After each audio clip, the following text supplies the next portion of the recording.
संगत, दोस्ती, यारी, ये जिंदगी का शायद सबसे जरूरी हिस्सा है। मगर गैंग दोस्ती यारी नहीं, बिजनेस पार्टनरशिप है। इसमें आप घुसोगे तो किसी काम के लिए, और जिस दिन आप काम आने बंद हो गए उस दिन जंग लगे औजार की तरह आप ही के गैंग के शूटर आपको निकाल बाहर फेंकेंगे। मगर गैंग लाइफ से कोई चल के या दौड़ के नहीं, अर्थी पर चढ़कर ही निकलता है। उत्तर प्रदेश का पूर्वांचल क्षेत्र जाना जाता है अपनी दुर्गत दशा, खुली इंटरनेशनल बॉर्डर और मारधाड़ की परंपरा के लिए। 90 के दशक में यहाँ पर ऑर्गेनाइज्ड क्राइम का एक ऐसा दौर शुरू हुआ जिसकी पहुंच गली के गुंडों से लेकर पॉलिटिक्स तक आज भी है। यह है vice guide to crime in India, का से crime, created with Amazon prime originals. Mirzapur eastern UP में बनारस के पास एक छोटा बड़ा सा शहर। ये कोलकाता और दिल्ली के लगभग आधे रास्ते में पड़ता है। यहाँ पर मिलते हैं नेशनल हाईवे 19, 35 और पूरे फसाद की जड़ नॉर्थ इंडियन रेलवे। क्योंकि यूपी में क्राइम के बारे में अगर जानना है तो रेलवे की कहानी से शुरू करना पड़ेगा भैया। 1845 में ईस्ट इंडिया रेलवे कंपनी ने कलकत्ता से Delhi via Mirzapur railway line बनाने का खर्च एस्टिमेट किया था करीबन 15,000 पाउंड। लेकिन रेलवे लाइन पर उन्होंने असल में खर्चा किया 1,50,000 पाउंड, यानी कि एस्टिमेट का 10 गुना। यूपी में आज भी चीज़ें कुछ ऐसे ही काम करते हैं। सिर्फ रेल ही नहीं, सड़कें, पुलिया और बाकी लोक निर्माण वाले काम सरकार प्राइवेट ठेकेदारों को ही देती है, जिसके लिए वो मांगती है टा से टेंडर।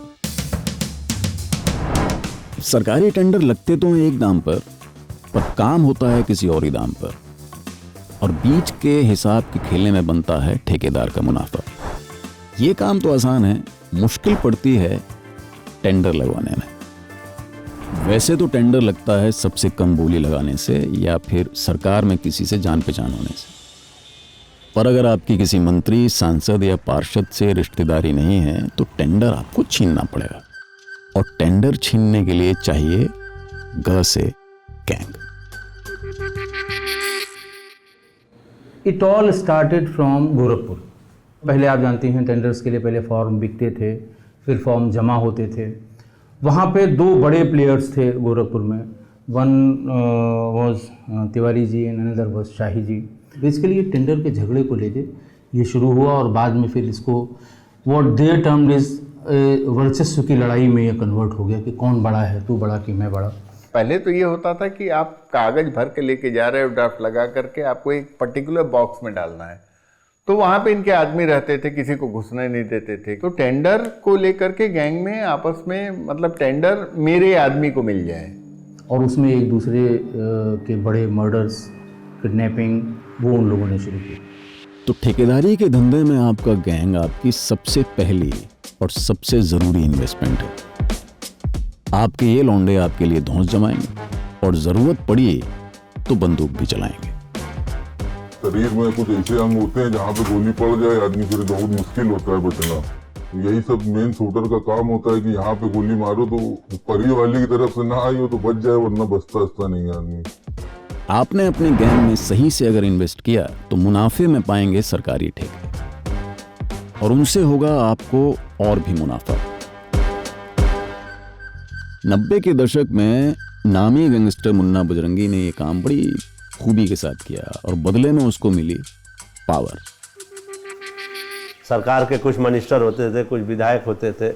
हर आदमी को जो है ज़रूरत पड़ती थी, किसी का ज़मीन का लफड़ा है, किसी का मकान का लफड़ा है, तो हमारे आपके कहने से होगा नहीं, मुन्ना बजरंगी कहेगा तो जो है हर आदमी उसके बात को सुनता था। उसकी जो है इसके वजह से उसके रिश्ते सबसे थे।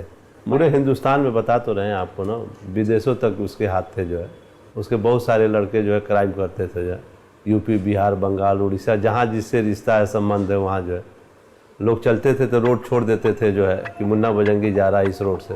बहुत दहशत थी उसकी। चोरी की बालू, बंधुआ मजदूरी और अकाउंट्स बुक को अप डाउन करके जो मुनाफा निकलता है उसे ठेकेदार आगे देते हैं अपने गैंग मेंबर्स को सैलरी की तरह, जो बन जाती है उनकी खास से खर्ची।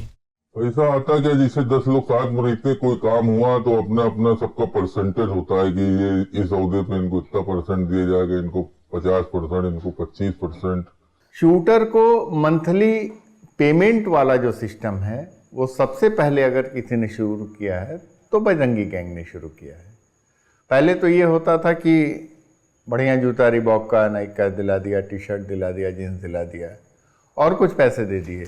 उनके पास you will find very expensive joggers, जितनी भी महंगी कंपनीज हैं उनको ट्रैक सूट्स का, लोअर्स वगैरह का बहुत शौक हुआ, क्योंकि लोअर उनके लिए कंफर्टेबल होता है। जेल में भी लोअर पहन के आराम से रह सकते हैं बड़े क्रिमिनल। एक लोअर किसी के लिए सिर्फ एक लोअर है, किसी एक ट्रैक सूट का, बट वो जो उनके फॉलोअर्स हैं उनके लिए है कि वो एक XYZ कंपनी का लोअर है जो भैया ने पहना हुआ है, उसका कॉस्ट ये है। मंदी के समय में आपके लड़के साइड बिजनेस में लग जाएंगे। आदमी स्मोक बेचने लगता है, चरस बेचने लगता है। हाँ, तो कभी जमीन पे कब्जा करके तो कभी फिरौती मांग के अपना दिल बहला लेते हैं, पैसे भी कमा लेते हैं। ठेका टेंडर जो है जमीन का, बिल्डिंग का जो है, कोयले का है, शराब का है, सारा काम माफिया ही करते हैं जो है। धीरे धीरे गैंग की पहुंच बढ़ेगी। पहले सिर्फ गोली चला के टेंडर छीनते थे, अब दिन दहाड़े राइवल्स को गोली मारी जाती है। जो दुश्मनियां सरकारी ठेकों को लेकर शुरू हुई थीं, तो उनके परिणाम अब ठेकेदारों और बाहुबलियों तक ही सीमित नहीं थे, बल्कि सरकार तक आ पहुंचे थे। The major rivalry was between Brijesh Singh and Mukhtar Ansari, and there was gruesome killing of sitting MLA. इसको सबसे बड़ी किलिंग, सबसे बड़ी पॉलिटिकल किलिंग माना जाता है पिछले 25-30 सालों में, पूरे ईस्ट यूपी की कह लीजिए या पूरे नॉर्थ इंडिया की कह लीजिए, क्योंकि कृष्णानंद राय जी खुद एक बाहुबली थे। 4 तरफ से उनको घेर करके मारा गया, असॉल्ट राइफल्स का इस्तेमाल किया गया, और मारने के बाद में हाथ से अंगूठी वगैरह भी मरने के बाद उनकी लाश से निकाल के ले गए थे लोग। वो चोरी के लिए नहीं ले गए थे, दैट वाज द सिंबल कि वो उनको मार दिया गया है, that ring was a symbol. ठेके, नशे, फिरौती के पैसे जमा तो कर लेंगे आप, मगर इनको ब्लैक से वाइट करने के लिए आपको किसी बिजनेसमैन से दोस्ती बनानी पड़ेगी। और इस तरह आपके गैंग में आ जाएगा एक फाइनेंस डिवीजन, और आपके गैंग की पोजीशन मजबूत बन जाएगी। फिर लोग आपको चोर गुंडा नहीं, बा से बाहुबली बुलाएंगे। आज के समय में उत्तर भारत में बाहुबली शब्द का इस्तेमाल, माफ़ कीजिएगा, वो कुछ आपराधिक चरित्र के लोगों के लिए ज़्यादा किया जाने लगा है। तो वो एक पॉलिटिकल हैवी वेट ना कह के उसको लोग बाहुबली कहते हैं। एक ऐसा आदमी जो कि अपने बाहुबल से किसी चीज़ में मकाम हासिल किया हो। तो 2 ही चीज़ें होती हैं, या तो अपराध में और या तो पॉलिटिक्स में। मुख्तार अंसारी के इलाके में जिस ज़माने में लखनऊ में 18 घंटा बिजली मिलती थी, वहाँ 24 घंटा बिजली मिलती थी। दूसरे जगह का पावर कट करके इसके एरिया में, ऐसा कहा जाता है। ये रॉबिन हुड की छवि में ये जनता से पैसा कभी नहीं लेते थे, ये सेलेक्टेड इनके जो जगह हैं उनसे काफ़ी पैसा वसूल रहे हैं। खुद को रॉबिन हुड जैसा समाज सेवक दिखा के आप कुछ दिन शायद टिक जाएं, मगर गैंग की लाइफ साइकिल ज़्यादा लंबी नहीं चलेगी। पैसे बनाने के लिए पहुंच बढ़ानी पड़ती है, और जहां पहुंच बढ़ाई वहीं हाथ काट दिए जाएंगे। पूर्वांचल में जितनी जल्दी 90s में गैंग बढ़ रहे थे, उतनी ही जल्दी सब गिर भी रहे थे, या तो पुलिस की गोली से या फिर बिल्डर पॉलिटिशियन की छल कपट से। गैंग लाइफ सीधे साधे लोगों के लिए तो है ही नहीं, मगर बेवकूफ़ों के लिए तो बिल्कुल नहीं है, क्योंकि अगर ढीले पड़ गए तो गोली पकड़ लेगी।